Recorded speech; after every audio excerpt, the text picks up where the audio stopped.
Tunduk kepala kita berdoa.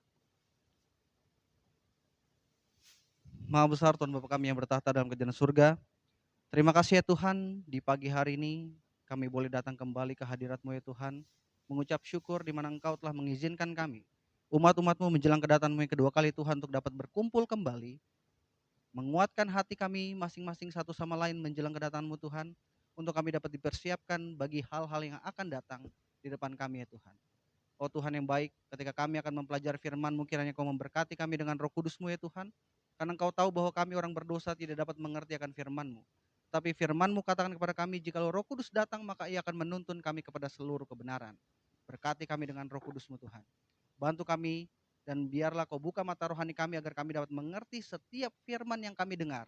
Mulai hari ini sampai akhir daripada konferensi ini Tuhan. Sehingga ketika kami pulang kembali ke tempat kami dapat melihat dan kami dapat mengetahui apa tujuan kami hidup di atas dunia ini. Terima kasih banyak Bapa, berkati hamba-Mu secara khusus. Sembunyikanlah hamba-Mu di balik salib Kristus ya Tuhan. Dan biarlah hanya Kristus dan kebenaran saja yang terlihat dan kami mendapatkan berkat yang berasal daripada surga. Terima kasih ya Tuhan, karena kami berdoa di dalam nama Yesus, Tuhan dan Juru Selamat kami. Amin.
Oke, selamat pagi buat kita semua. Good morning IYC. Oke, ya.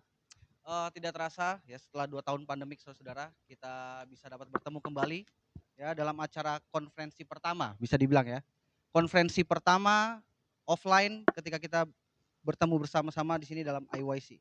Oke, saya lihat masih ada beberapa bangku kosong di depan. Boleh kita lebih ke depan lagi ya, kalau bagi yang bisa, supaya kita bisa lebih dekat lagi saudara. Karena kita ingin mempelajari firman Tuhan. Jadi saya undang bagi saudara-saudara yang mungkin bisa maju ke depan, maju ke depan ya, agar kita dapat melihat dan mendengar firman Tuhan lebih jelas lagi. Oke, saudara-saudara. Oke, apakah suara saya terdengar sampai sana? Oke. Ya, sebagaimana tema kita adalah the revelation of Christ in you. Artinya kita berbicara tentang revelation pada hari ini. Nah, ketika kita berbicara tentang revelation, saudara, atau kita berbicara tentang wahyu, ya, satu hal yang menonjol dari semuanya dari gereja kita adalah pekabaran 3 malaikat, benar? Nah, pekabaran 3 malaikat ini adalah sesuatu yang sangat signifikan bagi kita sebagai Seventh-day Adventist. Kenapa? Karena pekabaran ini adalah pekabaran yang berbeda dari apa yang kita dengar di luar sana, saudara. Kenapa saya katakan demikian? Karena di akhir daripada pekabaran 3 malaikat, kalau kita buka di dalam Wahyu pasal 14, ya, saya nggak taruh di screen saya. Kita buka Wahyu pasal 14 berbicara tentang pekabaran 3 malaikat. Di sini dikatakan sesuatu kepada kita. Ya, pekabaran 3 malaikat dari Wahyu pasal yang ke-14, ayat yang ke-6, dan kemudian sampai ayat yang ke-12. Ya, dan kemudian ayat 13, dan kemudian setelah pekabaran 3 malaikat, sesuatu yang signifikan dikatakan kepada kita di ayat yang ke-14. Kita baca, Wahyu pasal 14 ayat yang ke-14, Alkitab katakan kepada kita, Dan aku melihat, apakah sudah di sana? Oke, Alkitab katakan, dan aku melihat sesungguhnya ada suatu awan putih dan di atas awan itu duduk seorang seperti anak manusia dengan sebuah mahkota emas di atas kepalanya dan sebilah sabit tajam di tangannya. Perhatikan baik-baik saudara. Ini adalah peristiwa yang terjadi setelah apa? Setelah apa? Pekabaran 3 malaikat. Dan peristiwa ini dikatakan anak manusia ya, dia melihat ada anak manusia duduk ya di atas awan saudara, dan di tangan anak manusia ini pegang apa? Pegang sabit. Benar? Artinya apa yang mau terjadi? Dikatakan di ayat 15, maka keluarlah seorang malaikat lain dari bait suci dan ia berseru dengan suara nyaring kepada dia yang duduk di atas awan itu. Apa dia katakan? Ayunkanlah sabitmu dan tuailah, katanya.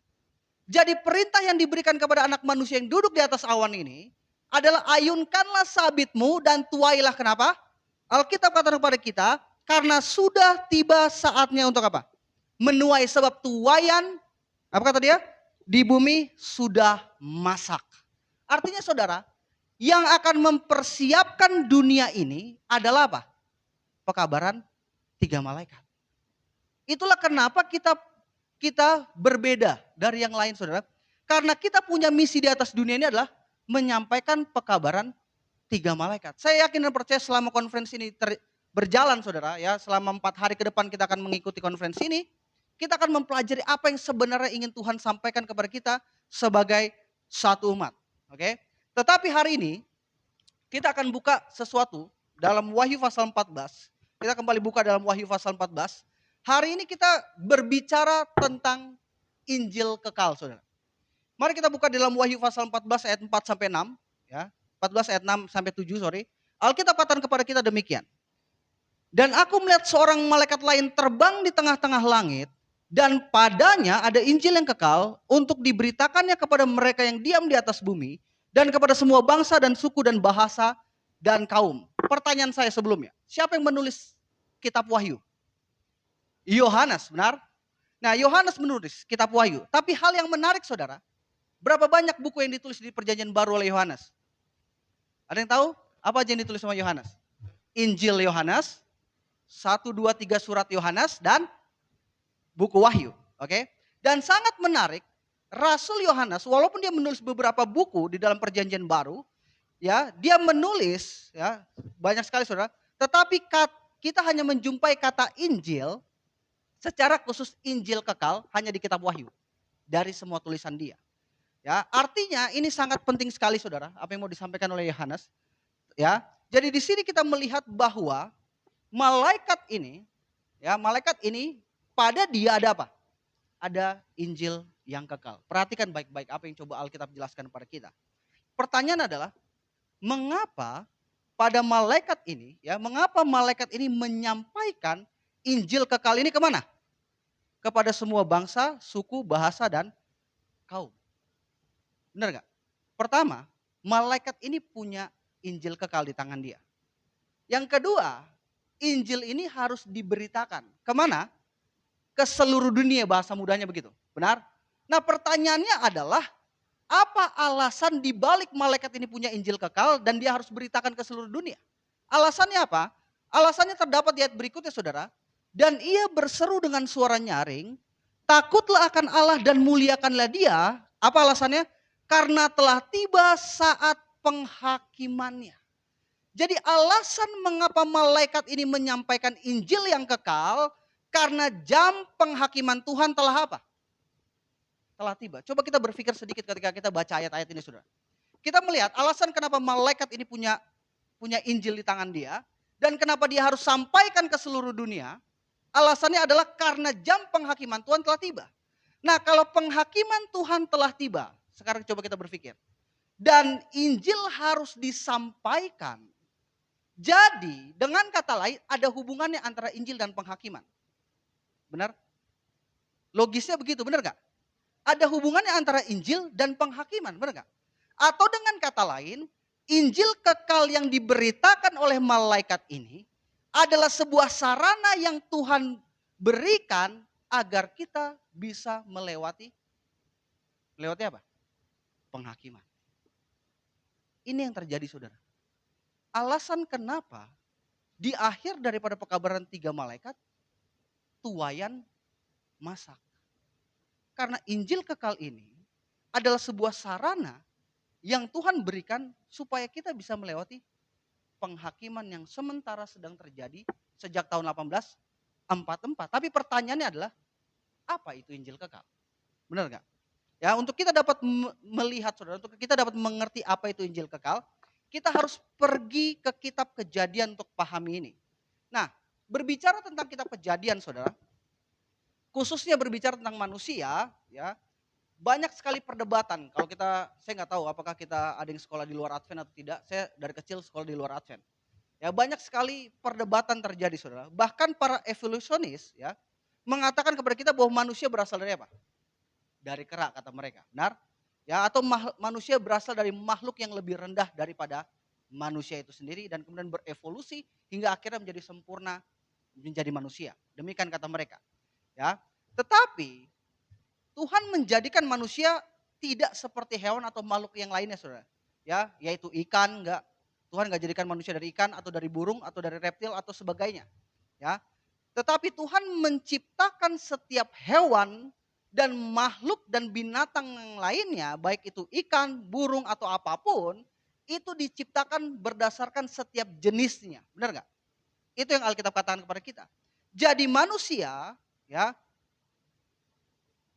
telah dijadikan menurut bentuk ilahi, ya, tidak menurut bentuk salah satu daripada hewan itu. Itulah sebabnya Alkitab katakan kepada kita dalam Kejadian 1 ayat 26 dikatakan, berfirmanlah Allah, baiklah kita menjadikan manusia menurut gambar dan rupa kita, supaya mereka berkuasa atas ikan-ikan di laut dan burung-burung di udara, dan atas ternak dan atas seluruh bumi dan atas segala binatang melata yang merayap di bumi. Maka Allah menciptakan manusia itu menurut gambarnya, menurut gambar Allah diciptakannya dia, laki-laki dan perempuan diciptakannya mereka. Jadi sangat jelas saudara, ya kenapa saya harus bawa ini, supaya kita tahu sesuatu yang sangat penting di dalam Alkitab. Sangat jelas bahwa ada perbedaan antara manusia dengan makhluk yang terdapat di dunia binatang. Sebagaimana orang luar katakan kepada kita demikian. Ya, bahkan silsilah dalam buku Lukas menggambarkan kepada kita asal usul manusia itu sendiri. Lukas katakan kepada kita dalam Lukas 3 ayat yang ke-38, ya, dikatakan anak Enos, anak Set, anak Adam, anak Allah. Jadi jelas Adam disebut sebagai apa? Anak Allah. Jadi Adam disebut sebagai anak Allah. Kenapa Adam disebut sebagai anak Allah? Karena tadi kita lihat dalam Kejadian 1, Adam diciptakan berdasarkan apa? Rupa dan gambarnya siapa? Gambarnya Tuhan, ya. Bukan berdasarkan rupa dan gambarnya binatang, Saudara. Oke? Dan bahkan kedua hal ini memberitahukan kepada kita lebih lanjut apa yang Paulus katakan kepada kita dalam Kisah 17 ayat 26. Dari satu orang saja ia telah menjadikan semua bangsa dan umat manusia untuk mendiami seluruh muka bumi, dan ia telah menentukan musim-musim bagi mereka dan batas-batas kediaman mereka. Jadi saudara, kita bisa melihat dan mengambil sebuah kesimpulan bahwa nenek moyang manusia bukan berasal dari binatang atau kera yang disampaikan, ya. Oke, melainkan dari Adam dan Hawa seperti yang Paulus, Lukas, Musa sampaikan kepada kita. Nah sekarang, kenapa saya harus bahas ini? Sementara kita tahu, apa yang coba saya jelaskan kepada kita semua. Kita harus memahami origin dari kita. Benar? Sesuatu yang penting karena ini akan menentukan apa yang kita bisa lihat dari apa yang firman Tuhan sampaikan kepada kita. Dengan kenyataan ini saudara, dengan kenyataan yang kita lihat dari beberapa ayat yang kita baca, kita bisa yakin bahwa manusia benar-benar diciptakan oleh Tuhan. Dan bukan hanya itu, Alkitab mengatakan kepada kita bahwa manusia diciptakan menurut rupa dan gambarnya siapa? Gambarnya Tuhan. Dengan fakta ini saudara, dengan fakta ini, dari apa yang Alkitab jelaskan kepada kita bisa mengambil kesimpulan bahwa manusia memiliki, pada waktu dia diciptakan pertama kali, memiliki moral seperti siapa? Seperti Tuhan. Benar gak? Ini waktu pertama kali diciptakan. Moral manusia pertama kali diciptakan seperti Tuhan. Tapi mungkin kita bertanya ya, karena kita gak pernah lihat Adam, kita bertanya seperti apa kondisi mereka sebenarnya. Ya, agar kita bisa memahami ini saudara, kita perlu balik ke dalam waktu penciptaan. Ya, kita melihat seperti apa Tuhan, karena manusia diciptakan menurut gambarnya Tuhan. Alkitab katakan kepada kita dalam Mazmur 92 ayat 16 bahwa Tuhan itu apa katanya? Tuhan itu benar pertama. Bahwa ia gunung batuku dan tidak ada kecurangan padanya. Jadi kita melihat saudara, yang pertama Tuhan itu apa?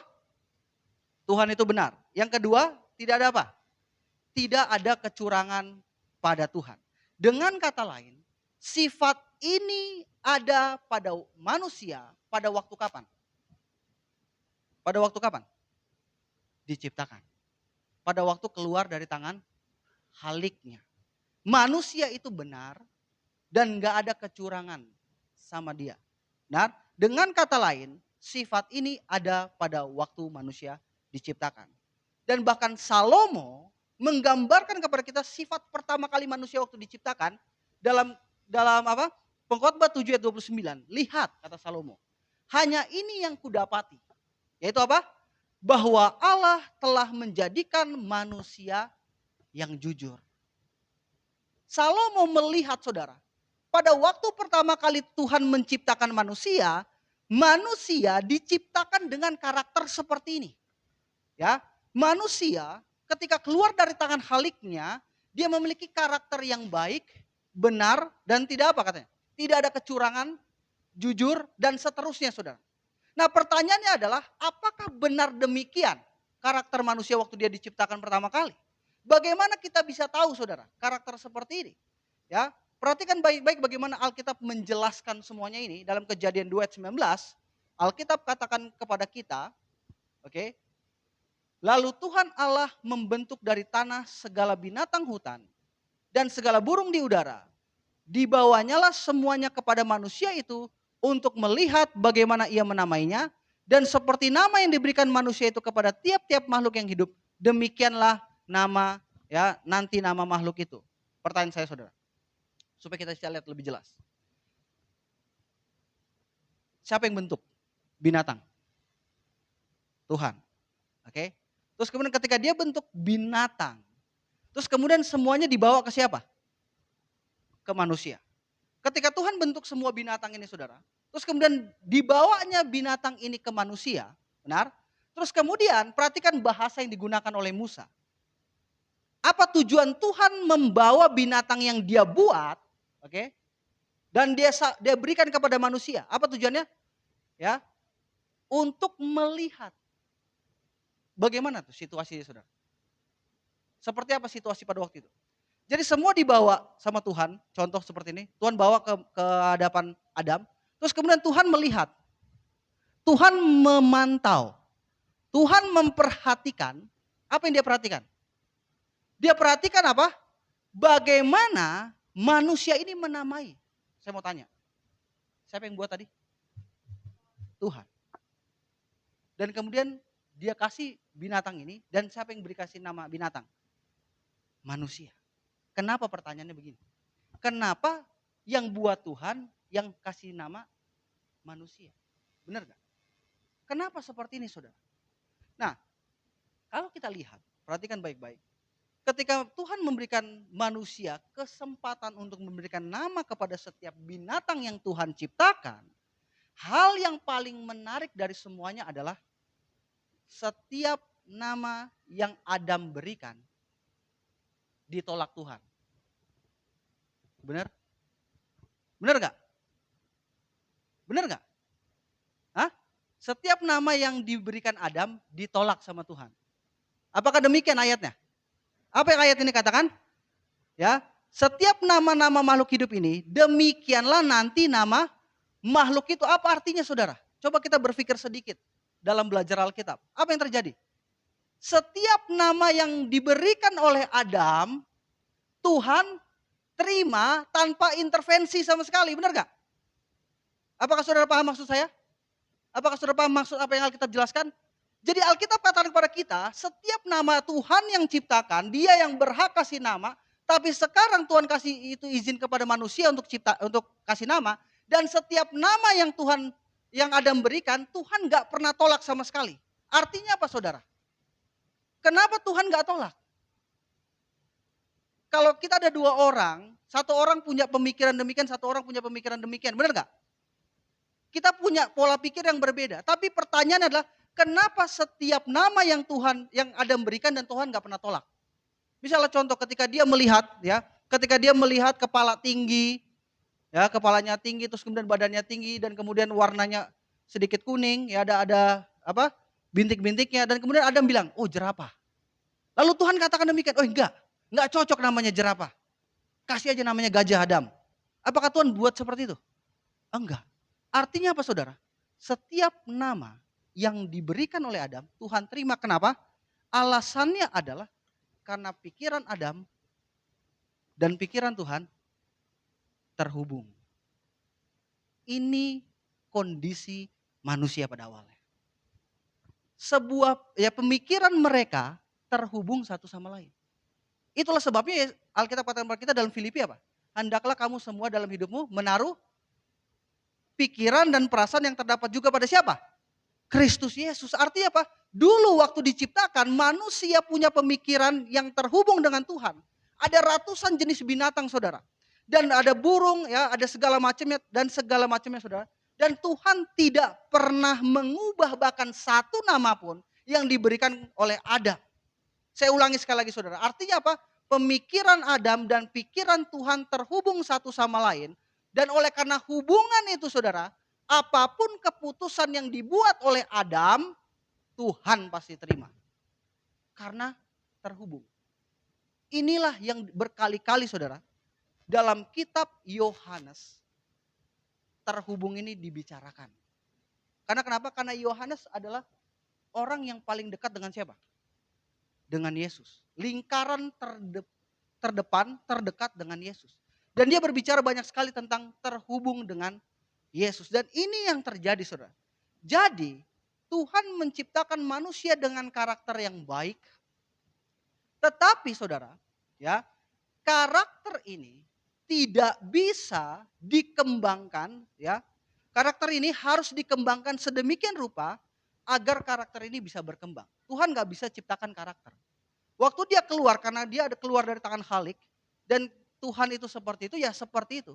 Tapi karakter ini tidak bisa ya diciptakan oleh Tuhan setelahnya. Itulah sebabnya Tuhan harus mengembangkan karakter mereka dengan memberikan mereka apa? Ujian, saudara. Dengarkan baik-baik. Satu pelajaran yang penting. Ujian bukanlah sesuatu yang perlu ditolak oleh orang. Kenapa? Karena ujian adalah cara termudah untuk ngembangin karakter. Saya mau tanya, kita semua udah pernah sekolah di sini, benar? Cara kita untuk naik ke level kelas berikutnya dengan menggunakan apa? Ujian. Artinya apa saudara? Mengembangkan sesuatu perlu melewati ujian ini sendiri saudara. Ya, yaitu dengan apa? Dengan buah pohon pengetahuan baik dan jahat.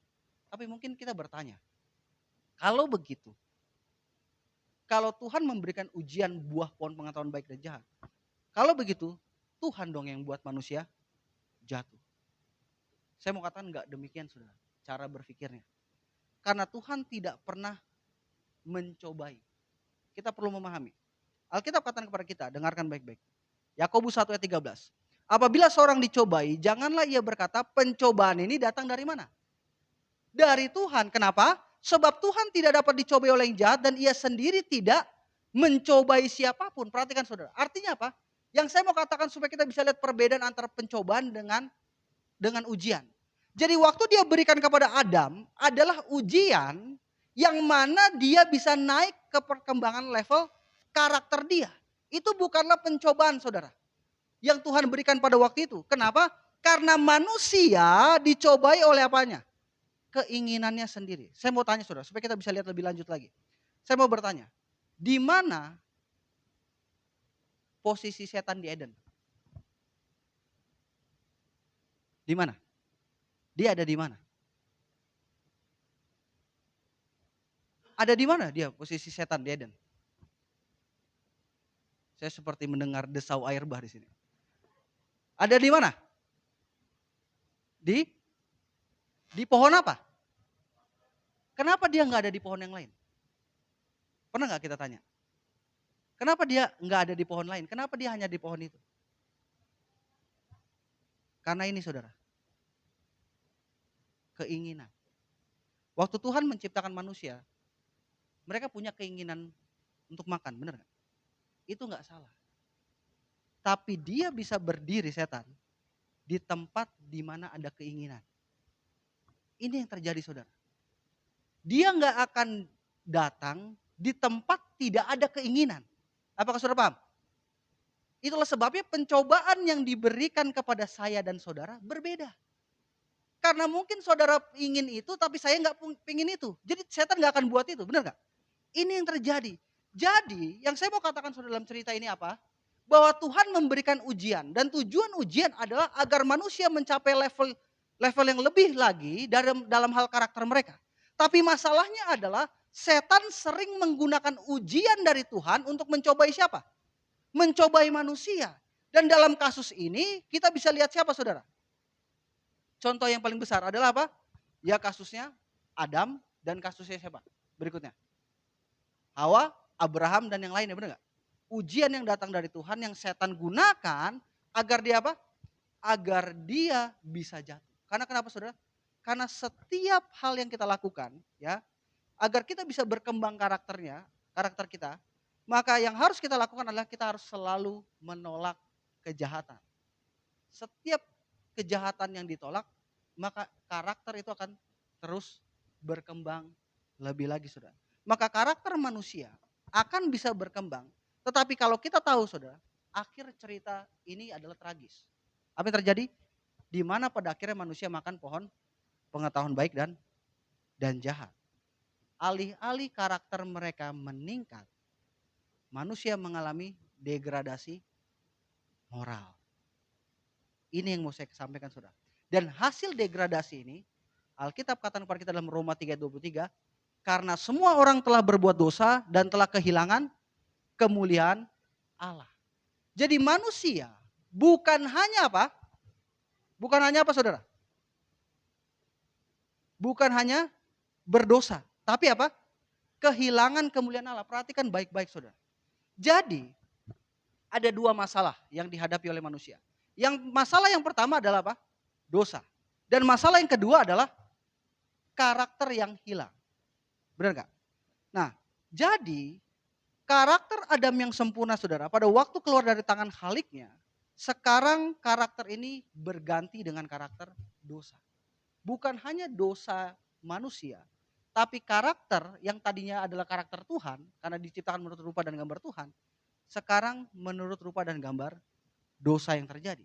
Ya, tidak sampai di sana saudara, bahkan ini lebih lanjut dikatakan oleh Musa dalam Kejadian 5:3, setelah Adam hidup 130 tahun, ia memperanakan seorang anak laki-laki menurut rupa dan gambarnya. Pertanyaan.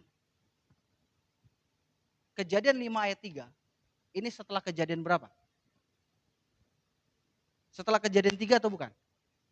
Ya, benar. Nah, apa yang terjadi di kejadian pasal 3 saudara? Apa yang terjadi? Manusia jatuh ke dalam dosa.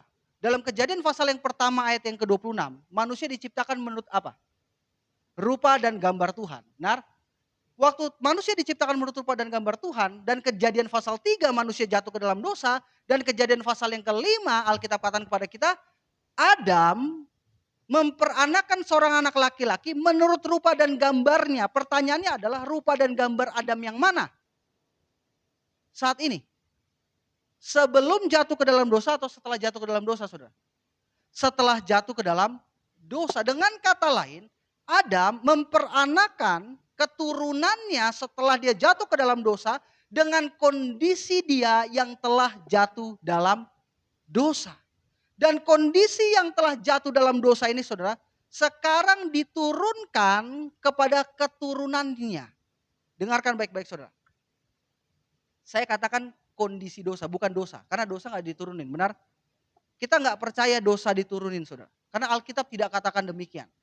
Sifat dosa itu ya, yang setelah manusia jatuh ke dalam dosa yang tadinya karakter Tuhan, terjadi degradasi moral saudara. Manusia berdosa, karakter Tuhan hilang dari manusia, dan sekarang ya orang tua pertama kita yang sudah kehilangan karakter Tuhan memperanakan keturunan berikutnya Dan akhirnya yang terjadi adalah sifat dosa ini ya diturunkan ke karakter ya karakter apa ke dalam keturunan berikutnya. Dan untuk mengerti ini saudara, mungkin saudara bingung apa maksudnya diturunin. Saya jelaskan baik-baik saudara dalam kasus Abraham.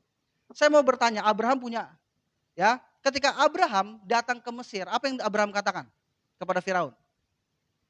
Ada yang ingat? Ada yang ingat? Apa yang Abraham katakan kepada Firaun waktu dia datang ke Mesir? Dia katakan bahwa istrinya siapa? Saudaranya. Tanamkan ini saudara. Pertanyaan saya, apakah dia berbohong? Setengah berbohong ya. Karena istrinya memang saudaranya. Oke? Dia bisa dibilang berbohong lah.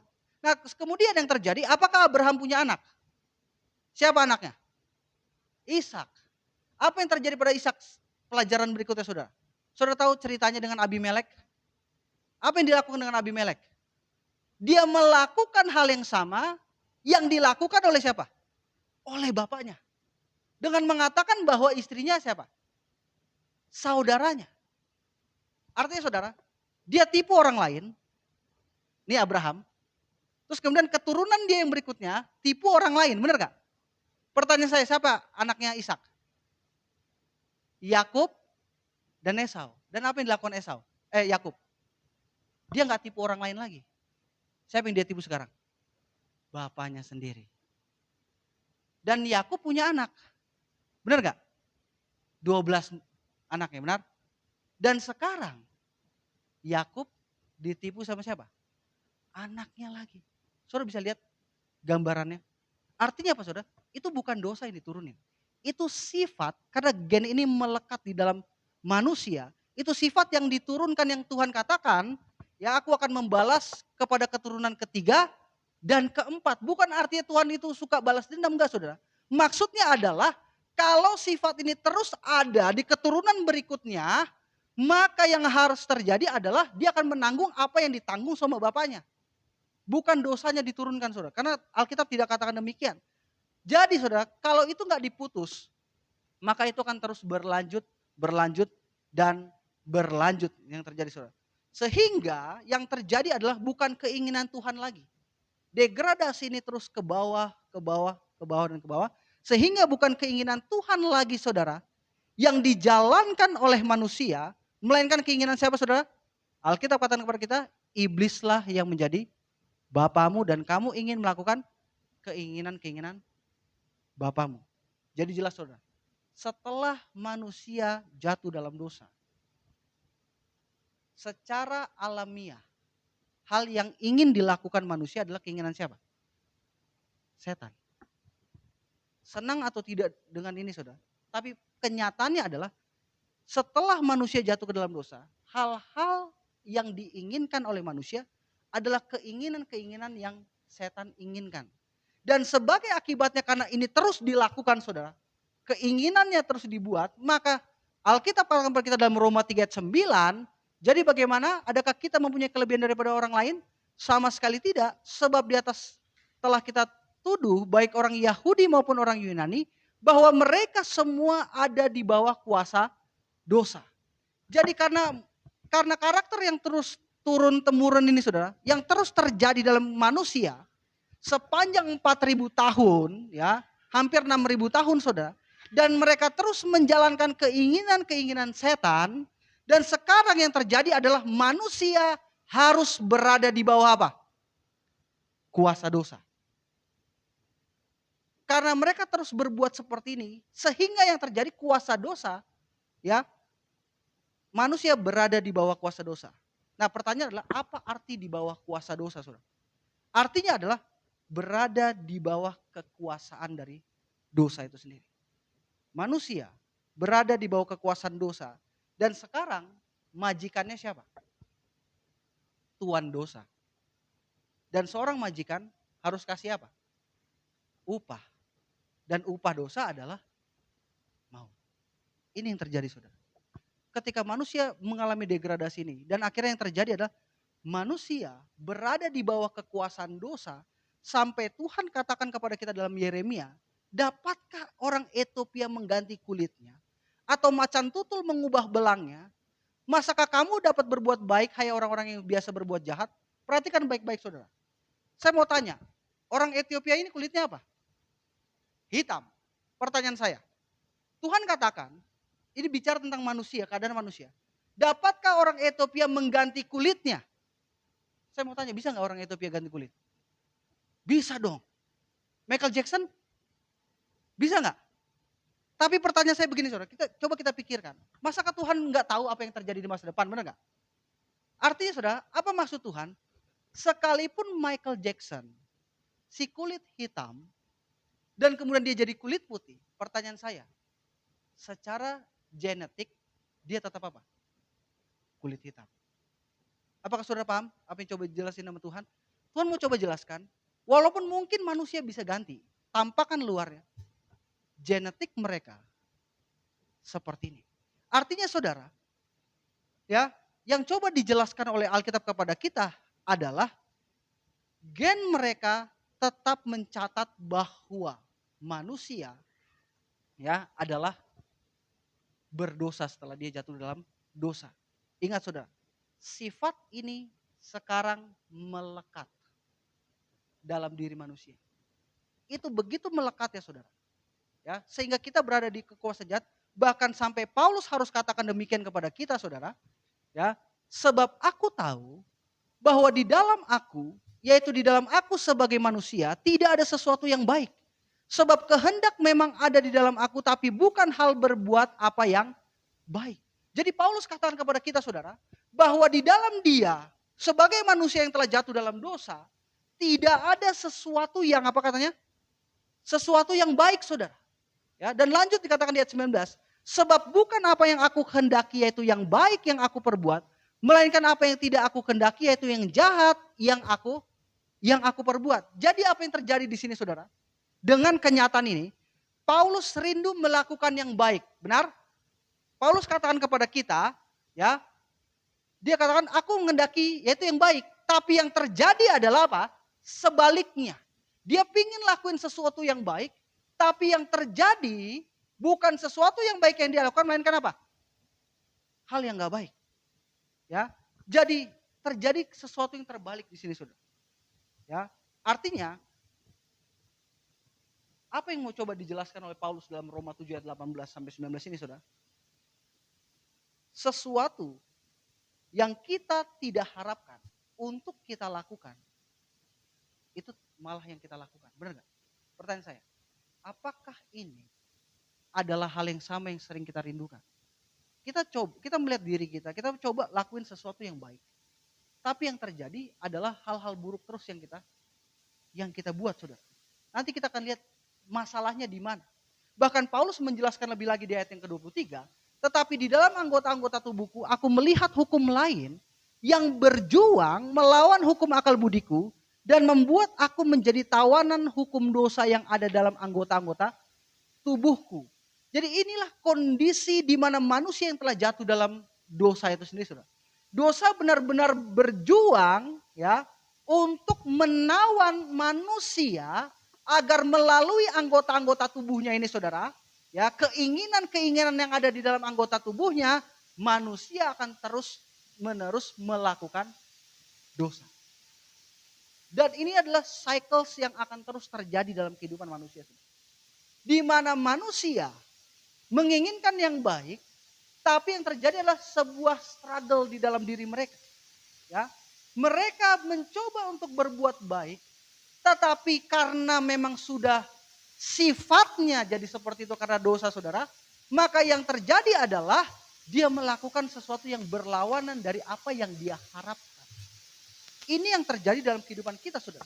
Dan Paulus menyadari ini benar, sehingga dia katakan di ayat 24, aku manusia celaka. Siapa yang dapat melepaskan aku dari tubuh maut ini? Paulus menyadari bahwa dia gak mungkin bisa lepas dari ini. Dia gak mungkin lepas dari lingkaran yang dimana di dalamnya dia sudah masuk ke dalam saudara. Kita gak akan bisa lepas dari lingkaran dimana kalau kita sudah mulai masuk saudara. Untuk lepas dari dalamnya, dari kebiasaan yang kita sudah masuk ini, kita gak bisa melakukannya. Paulus merindukan kesucian saudara. Paulus merindukan kebenaran. Yang mana dia sendiri nggak berdaya untuk memperoleh kebenaran itu sendiri.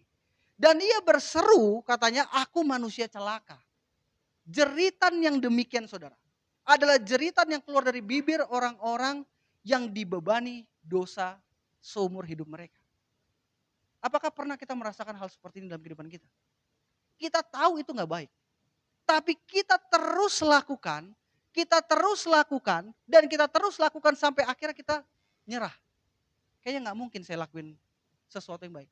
Apakah kita pernah mengalami hal seperti itu? Apakah kita pernah mendapatkan situasi seperti itu saudara? Situasi di mana kita berusaha nggak bisa-bisa dan akhirnya kita menyerah. Karena kenapa? Karena lingkaran ini terus berputar di sana. Ya. Dan Paulus katakan, siapa yang bisa lepasin saya dari tubuh maut ini? Saya nggak bisa. Ya, pertanyaannya adalah, siapa yang bisa lepaskan dia? Siapa yang bisa melepaskan dia dari kuasa ini yang begitu luar biasa saudara? Dan Paulus jawab, dikatakan di ayat 25, syukur kepada Allah oleh karena apa? Yesus Kristus. Artinya saudara, hanya Yesus yang sanggup melepaskan kita dari tubuh ini saudara. Dari keinginan-keinginan yang ada di dalamnya.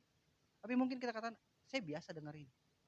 Tapi saudara, sesuatu yang sangat penting, saya mau kita lihat. Kristus mengatakan kepada kita bahwa barang siapa yang berbuat dosa, dia adalah hamba dosa. Dan setiap orang yang berbuat dosa, dan seorang hamba harus punya upah. Dan upahnya adalah maut. Dan hanya kuasa Tuhan yang sanggup untuk memerdekakan kita dari perhambaan dosa ini.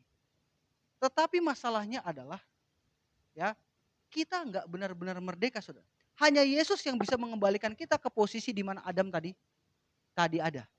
Satu posisi yang pemikirannya sama dengan Tuhan, cara berpikirnya sama dengan Tuhan, tindakannya sama dengan Tuhan. Nah pertanyaannya adalah, kalau memang Yesus benar bisa lakukan ini, pertanyaannya adalah bagaimana Yesus harus lakukannya. Bagaimana cara dia melakukannya? Ya, disinilah saudara yang tadi di depan kita pelajari. Injil kekal ini masuk. Inilah alasannya saudara. Perhatikan baik-baik. Kejadian 3 ayat 15, Alkitab katakan kepada kita, aku akan mengadakan permusuhan antara engkau dan perempuan ini, antara keturunanmu dan keturunannya. Ya, keturunannya akan meremukkan kepalamu dan engkau akan meremukkan tumitnya. Saya suka bahasa Inggrisnya saudara. Dikatakan kepada kita, katakan, and I will put enmity. Jadi Tuhan katakan, I will put enmity. Nah kata enmity ini saudara, kalau saudara lihat dalam bahasa Ibrani-nya, kata aslinya itu bisa diartikan sebagai kebencian. Artinya saudara, pertanyaannya adalah, siapa yang letakkan kebencian ini di antara manusia dan setan? Siapa yang meletakkan saudara? Tuhan. Artinya apa saudara? Ya, jadi Tuhanlah yang meletakkan kebencian ini, di mana kebencian ini berdiri di antara manusia dan setan saudara. Jadi apa yang mau dikatakan kepada kita, ya, adalah kalau Tuhan tidak intervensi hal ini, apa lawan daripada benci? Cinta. Artinya apa? Kalau Tuhan gak intervensi di sini sudah, manusia seumur hidup mereka akan mencintai dosa. Benar gak? Masalah dalam kehidupan kita saudara, bukan dengan berhenti melakukan hal yang buruk. Tidak. Masalahnya adalah bukan berhenti. Masalahnya adalah berhenti menyukai hal yang buruk. Karena kalau kita berhenti suatu hari nanti melakukan hal yang buruk, apakah kita akan balik kembali ke hal buruk itu? Apakah kita akan balik lagi? Jawabannya iya. Kenapa? Karena kita masih mencintai. Dan ini akan struggle dalam kehidupan kita. Itulah sebabnya Tuhan harus membuat apa? Membuat kebencian ini dalam kehidupan kita. Artinya saudara, kita gak akan pernah bisa benci dosa kalau Tuhan gak intervensi. Itulah sebabnya Tuhan harus datang ke atas dunia ini. Yesus harus datang ke atas dunia ini saudara, untuk dia bisa menanamkan kebencian akan dosa itu ke dalam manusia. Itulah sebabnya Alkitab katakan kepada kita, ya, ia akan melahirkan anak laki-laki dan engkau akan menamai dia Yesus, karena dialah yang akan menyelamatkan umatnya dari dosa mereka. Jadi hanya Yesus yang sanggup menyelamatkan kita dari dosa kita, saudara. Pertanyaannya adalah bagaimana Yesus menyelamatkan manusia yang berdosa ini?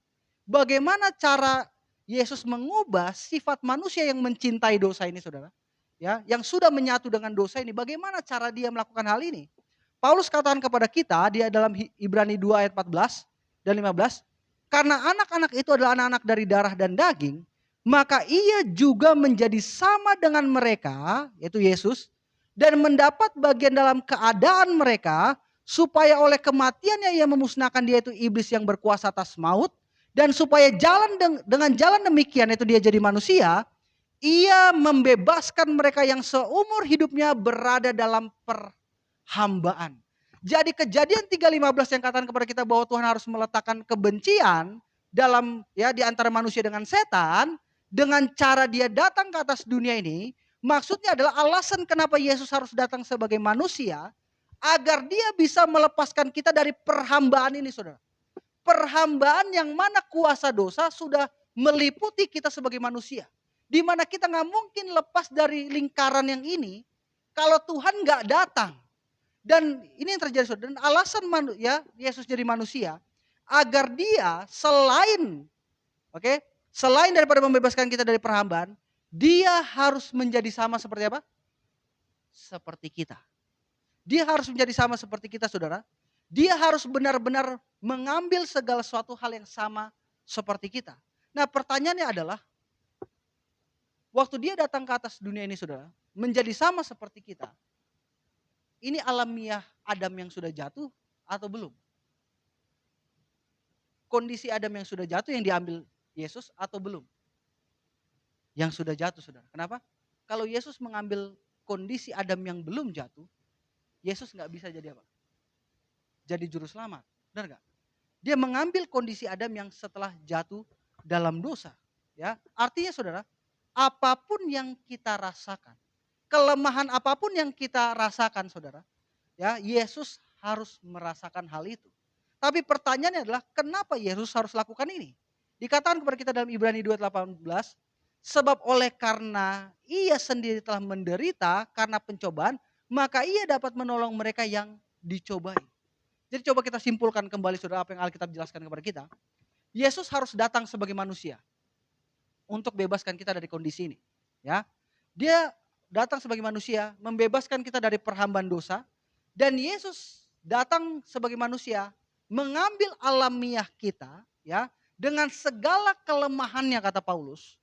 Dan kenapa dia harus datang, mengambil alamiah kita dengan segala kelemahannya, agar Yesus bisa diapain? Bisa dicobai, saudara. Kenapa Yesus harus dicobai? Karena Alkitab katakan kepada kita, Tuhan gak bisa dicobai, benar gak? Karena Tuhan gak bisa dicobai sama yang jahat, Yesus harus datang sebagai manusia agar dia bisa dicobai, saudara. Ya, agar dia bisa dicobai, itulah sebabnya dia harus datang dalam kondisi manusia waktu dia datang ke atas dunia ini. Dan ketika Yesus menjadi manusia, dia benar-benar mengambil sifat manusia, saudara, yang jatuh dengan segala kelemahannya. Tapi pertanyaan buat kita adalah, apakah dia datang dengan segala kelemahannya hanya untuk dicobai? Apakah hanya untuk dicobai, saudara? Tidak. Apakah hanya sebatas itu? Alkitab katakan pada kita, lanjut di dalam Ibrani 2:17, itulah sebabnya maka dalam segala hal ia harus disamakan dengan saudara-saudaranya supaya ia menjadi apa? Imam besar. Perhatikan, saudara. Dia datang jadi manusia bukan hanya untuk dicobai. Tapi alasan kenapa dia harus dicobai, katanya, maka di dalam segala hal dia harus disamakan, dia harus dicobai, sama seperti kita manusia harus dicobai, adalah supaya dia bisa jadi apa? Imam besar. Dan bukan hanya imam besar biasa, tapi imam besar yang kayak mana? Imam besar yang menaruh belas kasihan. Perhatikan baik-baik, apa maksudnya, saudara? Saya buat ilustrasi begini. Ketika kita melihat ketika kita melihat berita, kita melihat seperti contoh di benua Afrika. Apa yang selalu terjadi di benua Afrika? Kelaparan, benar? Ketika kita melihat kelaparan, orang-orang mati kelaparan, mereka nggak bisa makan, sementara kita bisa makan di sini. apakah timbul rasa iba dalam diri kita? Apakah timbul rasa iba? Apa kita merasa kasihan ya orang-orang di sana nggak bisa makan? Kita timbul rasa iba. Tapi dengarkan baik-baik. Rasa iba ini hanya berhenti di rasa kasihan, benar nggak? Benar? Nah, tapi pertanyaannya adalah, apakah ya kita benar-benar bisa merasakan apa yang mereka rasakan? Kenapa? Karena kita nggak pernah mengalami hal itu, benar nggak? Kita bisa merasakan, oh kasihan mereka. Tapi karena kita nggak pernah rasain ini, jadi kita nggak tahu seperti apa rasanya kelaparan kayak begitu, benar nggak? Mungkin kita puasa 1 hari, tapi kita melihat bahwa yang terjadi, orang ini nggak benar-benar lapar dan mereka nggak bisa makan begitu. Dan agar kita dapat tahu apa yang mereka rasakan, kita harus jadi seperti itu. Dan yang terjadi pada Yesus adalah demikian, saudara. Waktu Yesus di atas dunia, apakah dia nggak bisa merasakan? Dia bisa, dia tahu, dia kasihan sama kita. Tetapi Yesus tidak benar-benar merasakan, dia tidak benar-benar mengetahui sampai dia harus datang jadi manusia. Ketika dia datang jadi manusia, dia bukan hanya bisa bersimpati kepada kita, tapi dia benar-benar merasakan apa yang kita rasakan, saudara. Jadi dengan kenyataan seperti ini, saudara, tanamkan baik-baik. Dengan kenyataan seperti ini, Paulus katakan kepada kita dalam Ibrani 4 ayat 14, karena kita sekarang punya imam besar tadi, yang datang, yang merasakan apa yang kita rasakan, ya, baiklah kita dengan teguh berpegang pada pengakuan iman kita. Jadi saudara, coba kita satukan kembali apa yang Alkitab katakan. Karena Yesus datang ya menjadi manusia. Ya, dia datang jadi manusia untuk menghancurkan kuasa dosa ini. Oke? Dan bukan hanya itu, saudara. Dia datang untuk merasakan kelemahan-kelemahan kita sebagai manusia. Dan bukan hanya itu, dia datang untuk dicobai sama seperti kita dicobai, saudara. Untuk hal itulah dia bisa menjadi imam besar untuk kita. Dan oleh karena itulah ya kita, kata Paulus, baiklah berpegang pada pengakuan iman ini. Dan pertanyaan adalah, kenapa kita harus berpegang pada pengakuan iman ini, saudara? Ya, kenapa? Karena Alkitab katakan kepada kita, pengharapan itu adalah sauh yang kuat dan aman bagi jiwa kita. Artinya apa, saudara? Apa ini sauh? Anchor. Apa ini anchor, saudara? Jangkar. Pertanyaan saya, apa yang biasa gunain jangkar? Kapal. Kenapa kapal harus gunain jangkar? Supaya dia nggak terombang-ambing, benar nggak? Artinya, saudara, dengan fakta yang barusan kita lihat, dengan semua kenyataan yang Yesus lakukan, dia datang ke atas dunia ini, Paulus katakan pengharapan itu adalah jangkar yang membuat kita nggak terombang-ambing. Apa maksudnya? Saya mau tanya, apakah kita bisa terombang-ambing dengan situasi? Saya nggak mungkin. Dengan melihat keadaan saya kayak nggak mungkin. Saya akan terus lakukan hal yang sama. Apakah kita akan bisa terombang-ambing dengan perasaan kita? Kayaknya Tuhan nggak nolongin saya selama ini. Saya bergumul sendirian dalam kehidupan saya. Artinya apa, saudara? Paulus mau katakan bahwa pengharapan yang ada pada kita dengan semua yang tadi kita lihat itu kayak jangkar. Seperti jangkar. Dan gak berhenti sampai di sana, saudara.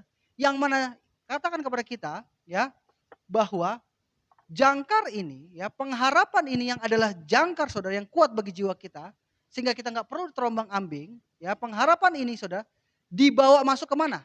Which enter into that within the veil. Artinya apa? Yang mana pengharapan ini, yang kayak jangkar ini masuk ke dalam, di balik tirai bait suci. Apa artinya, saudara? Di balik tirai ini, seseorang nunggu dari pengharapan yang kita punya ini. Dan siapa yang menunggu, saudara? Dikatakan kepada kita, sebab imam besar yang kita punya bukanlah imam besar yang tidak dapat turut merasakan kelemahan kita. Sebaliknya sama dengan kita, ia telah dicobai hanya tidak berbuat dosa. Artinya apa, saudara? Di balik tabir itu, di mana pengharapan kita dibawa masuk di belakang tabir itu, saudara, ada imam besar yang sedang menunggu. Imam besar ini bukan imam besar biasa, saudara. Imam besar ini dijadikan manusia, ya, dijadikan menjadi manusia mengambil alamiah kita, ya, yang telah jatuh dalam dosa dengan segala kelemahannya, tetapi dia berhasil apa? Berhasil menang. Ini kenyataan yang harus kita lihat. Pengharapan kita berada di balik daripada apa? Tirai itu, yaitu siapa? Yesus sendiri yang berdiri sebagai imam besar.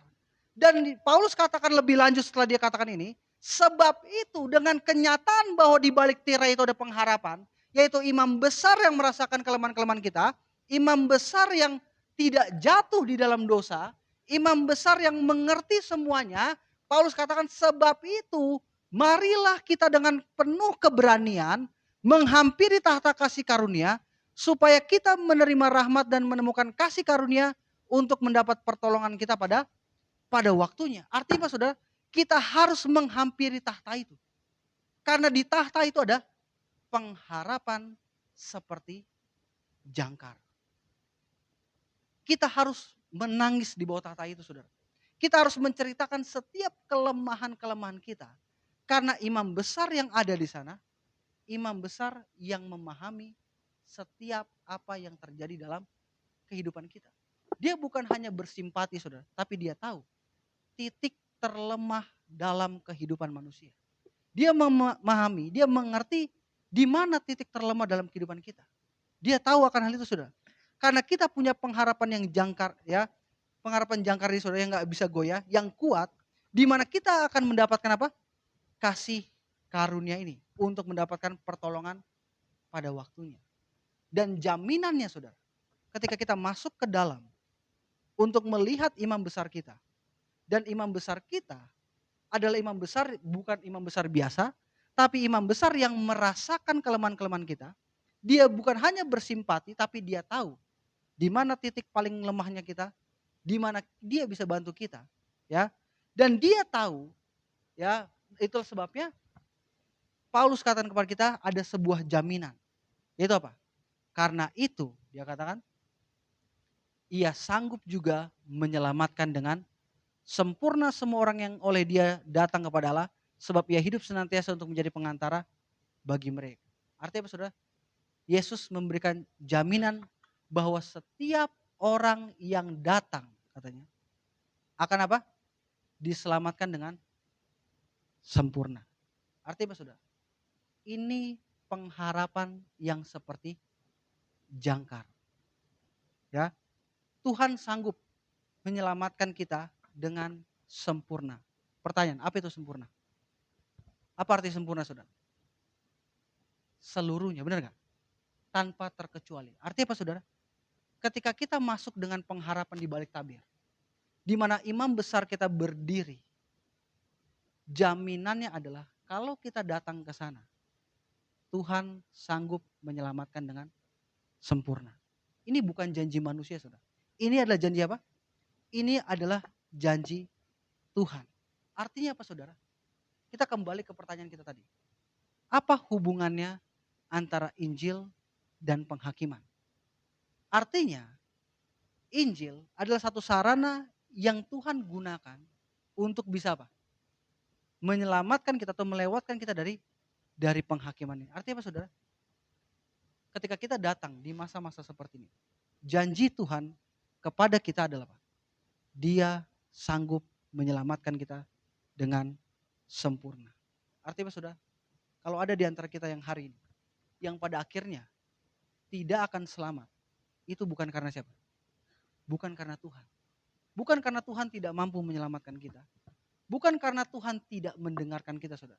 Bukan karena Tuhan tidak melihat kita. Tapi karena kita yang memilih untuk tidak diselamatkan. Tuhan menjamin, Injil ini menjamin, siapapun yang datang kepada Tuhan, siapapun yang datang ke hadirat tahta kasih karunia ini, sebuah jaminan yang mana jaminan ini seperti jangkar, saudara, yang gak akan pernah bisa goyang, walaupun perasaan kita gak katakan demikian, walaupun situasi gak mendukung seperti itu, tapi kita bisa mendapatkan sebuah jaminan karena firman Tuhan yang katakan bahwa setiap orang yang datang kepada Yesus, Yesus pastikan dia akan selamat dengan sempurna. Ini yang terjadi saudara. Pertanyaan buat kita hari ini adalah, apakah kita percaya ini? Apakah kita mempercayai Injil kekal ini saudara? Dan Paulus merangkumkan saudara Injil kekal ini dengan sebuah bahasa seperti ini. Sebab aku mempunyai keyakinan yang kokoh dalam Injil. Karena Injil adalah kekuatan Allah yang menyelamatkan. Artinya apa saudara? Malaikat ini pegang Injil di dalam tangannya. Dan dia mengumumkan kepada seluruh dunia bahwa jam penghakiman Tuhan telah tiba. Artinya apa saudara? Sebelum dia mengumumkan kepada dunia, malaikat ini harus punya Injil ini. Artinya apa saudara? Injil ini harus dirasakan terlebih dahulu.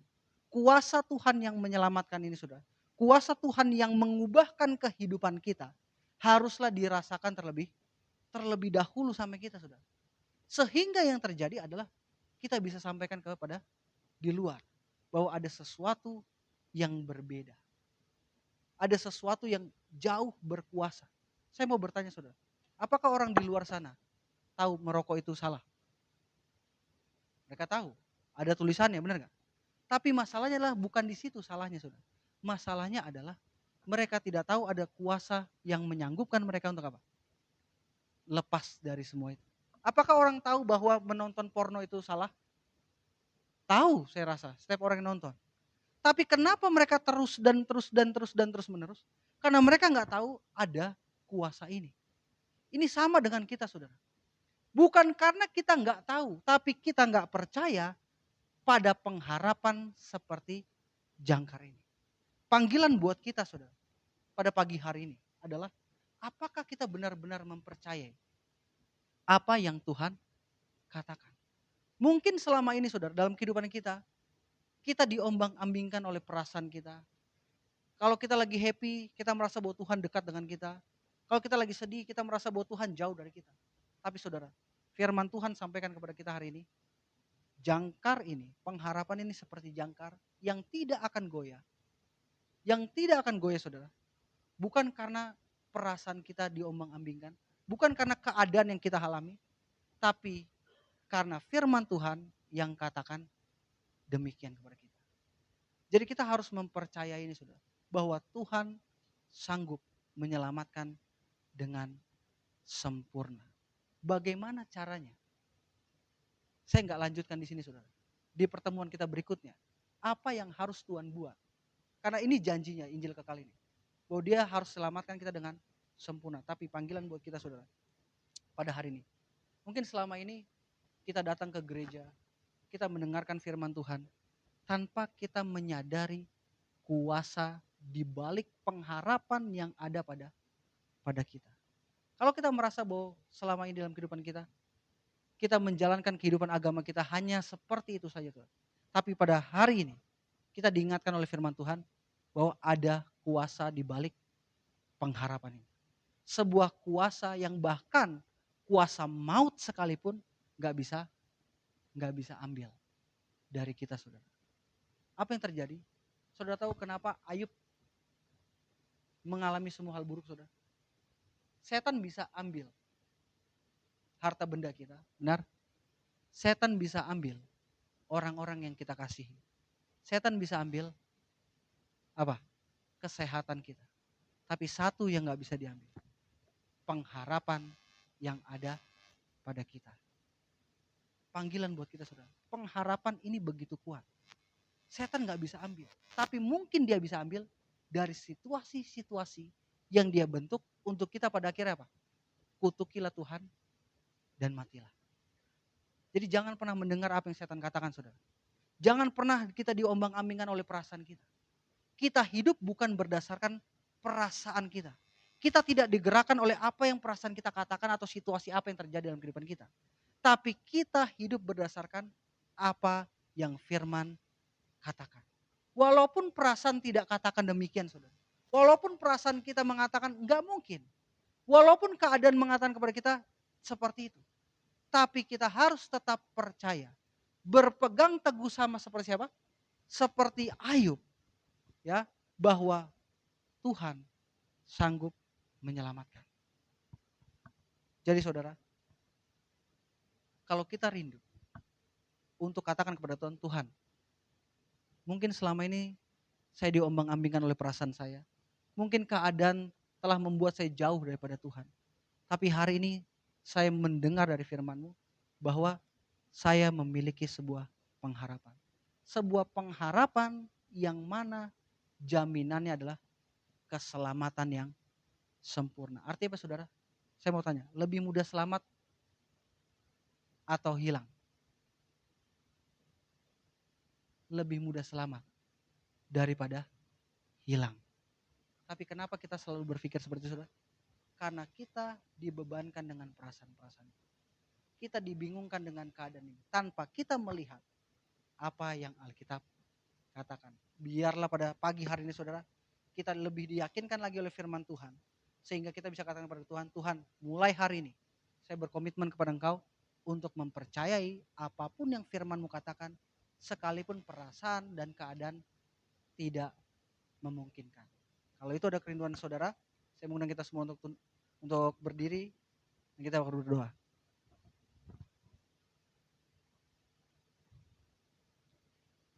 Kita berdoa. Maha besar Tuhan Bapa kami yang bertata dalam kerajaan surga. Terima kasih ya Tuhan untuk segala firman yang kami dengar. Terima kasih ya Tuhan untuk pengharapan yang seperti jangkar ini Tuhan. Di mana Engkau telah melabuhkan pengharapan ini di balik tabir. Di mana ada imam besar yang menunggu untuk mencurahkan keselamatan kepada kami. Oh Tuhan yang baik, ampuni kami jikalau selama ini dalam kehidupan kami diombang-ambingkan oleh perasaan, oleh keadaan yang kami lihat dengan mata kami sendiri. Tapi firman-Mu katakan kepada kami, pengharapan ini adalah sauh yang kuat. Yang mana Engkau menjamin bahwa setiap orang yang datang kepada Engkau akan diselamatkan dengan sempurna.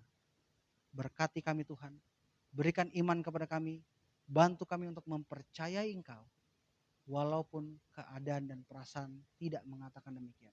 Terima kasih ya Tuhan, berkati kami dalam acara kami selanjutnya, dalam konferensi ini Tuhan, dan biarlah setiap firman yang kami dengar dapat membangunkan kami untuk siap bagi kedatangan yang kedua kali.